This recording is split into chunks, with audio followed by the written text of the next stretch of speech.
Assalamu alaikum students. Today we'll be discussing the topic thermal properties of matter, and that's a bigger topic. So we'll be discussing in some series of, I guess, 4 to 5 lectures.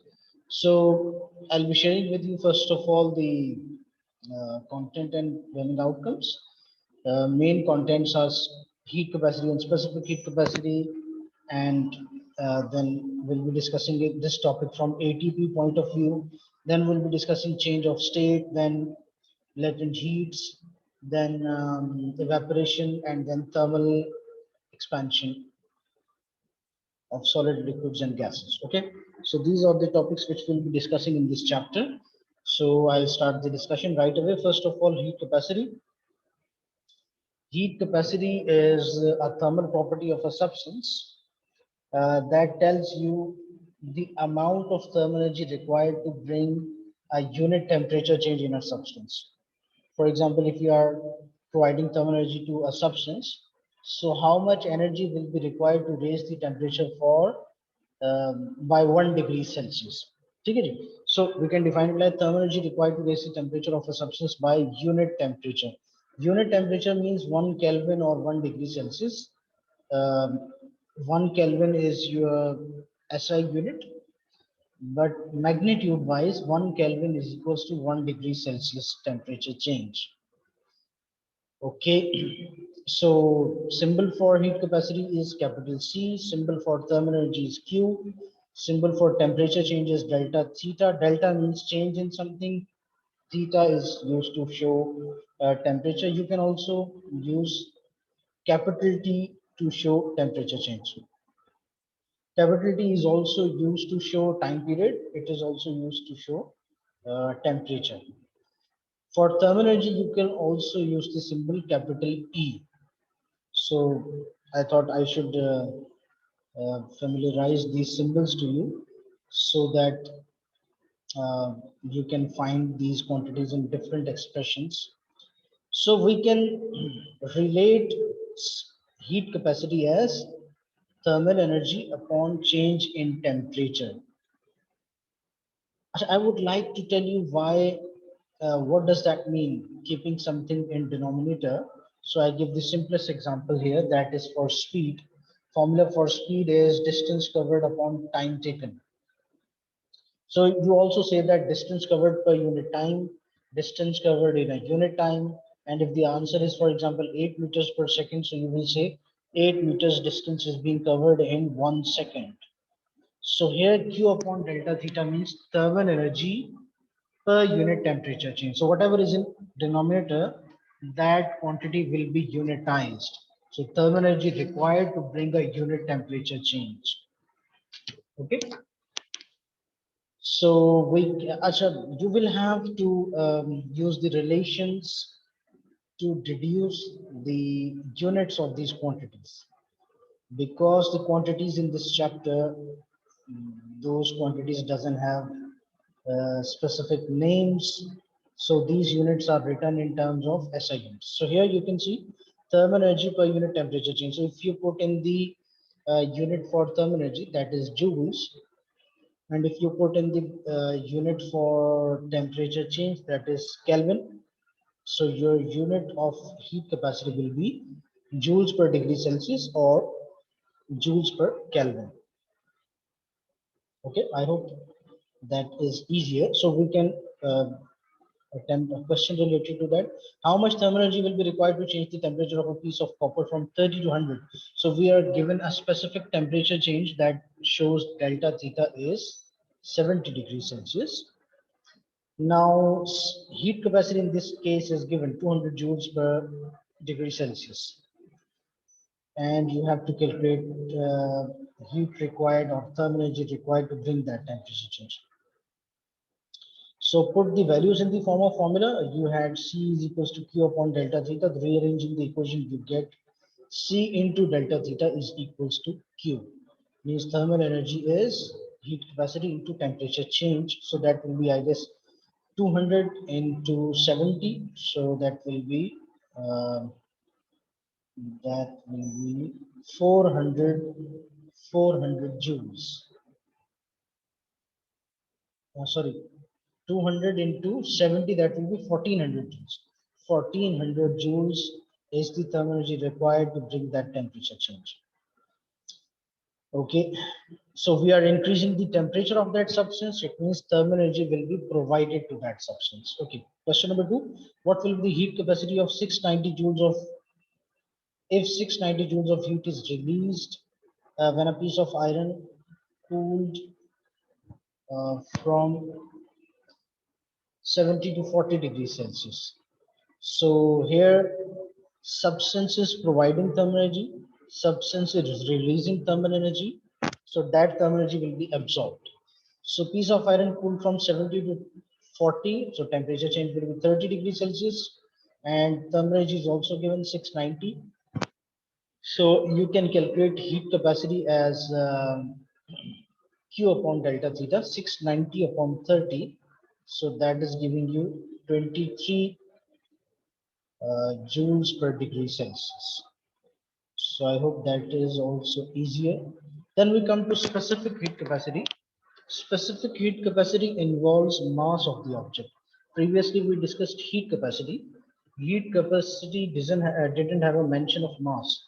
So if you consider different masses, heat capacity will be different. For example, if you're going to measure the heat capacity of a bucket of water, that will be larger than heat capacity calculated for a smaller container of water.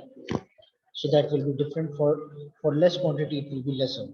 But we need to define some universal uh, value which has unit quantity. So we'll discuss specific heat capacity.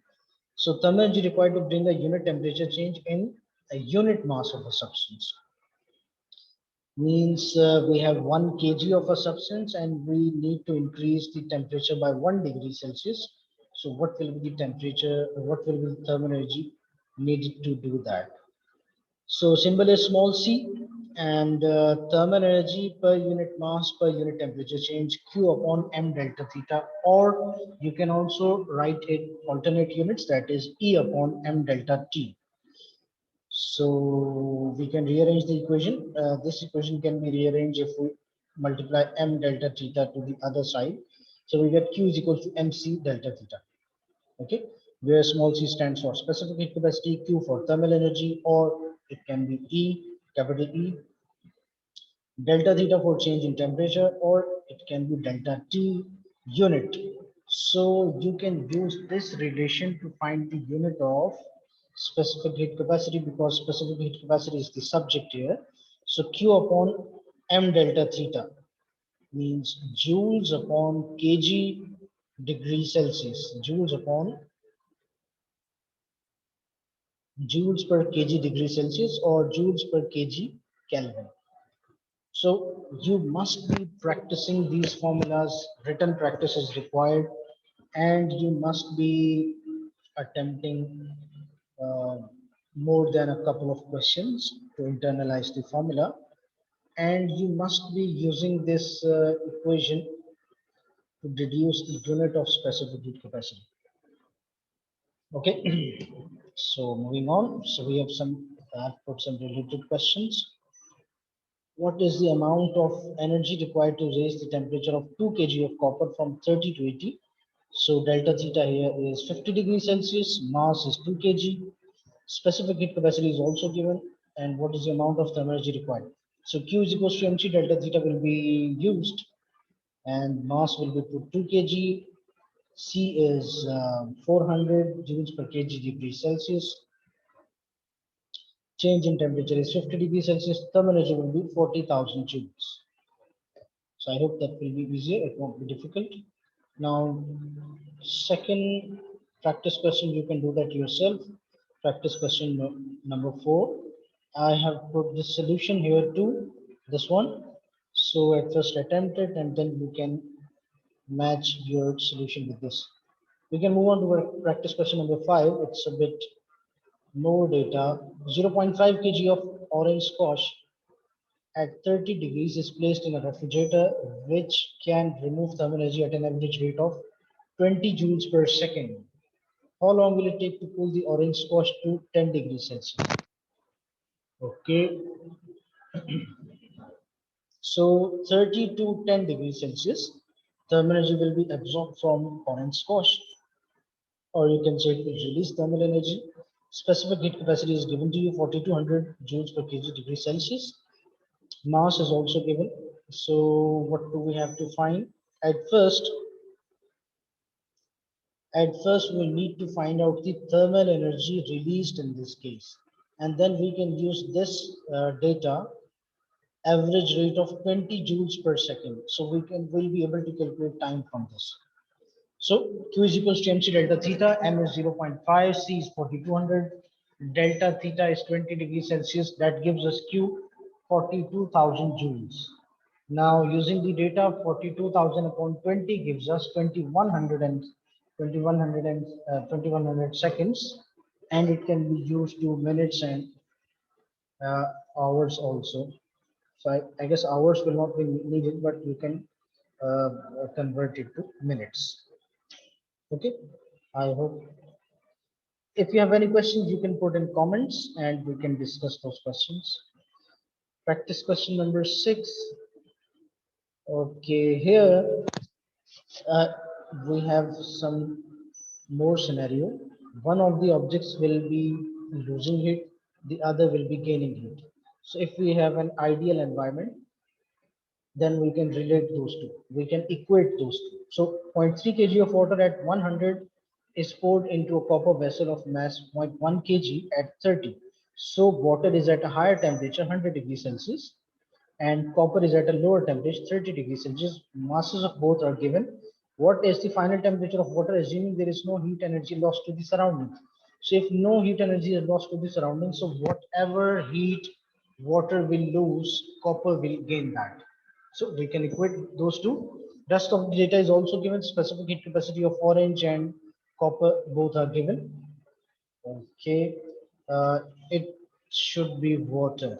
So I can make it water. Okay. Okay, so I can establish an equation. Thermal energy lost by water is equal to thermal energy gained by copper. Both are some Q values. I've written Q1, Q2 here, but you can call it Q and Q because both the values will be same. So I can make them equal and same. But these variables and values will be different because M1 mass of water is different, C1 of water is different, temperature change of water is different. So I consider them M1, C1, delta theta 1. I numbered them. For second means for copper, that is M2, C2, delta theta 2. So you can put in the values, you know M1 and M2, you know C1 and C2, you know temperature change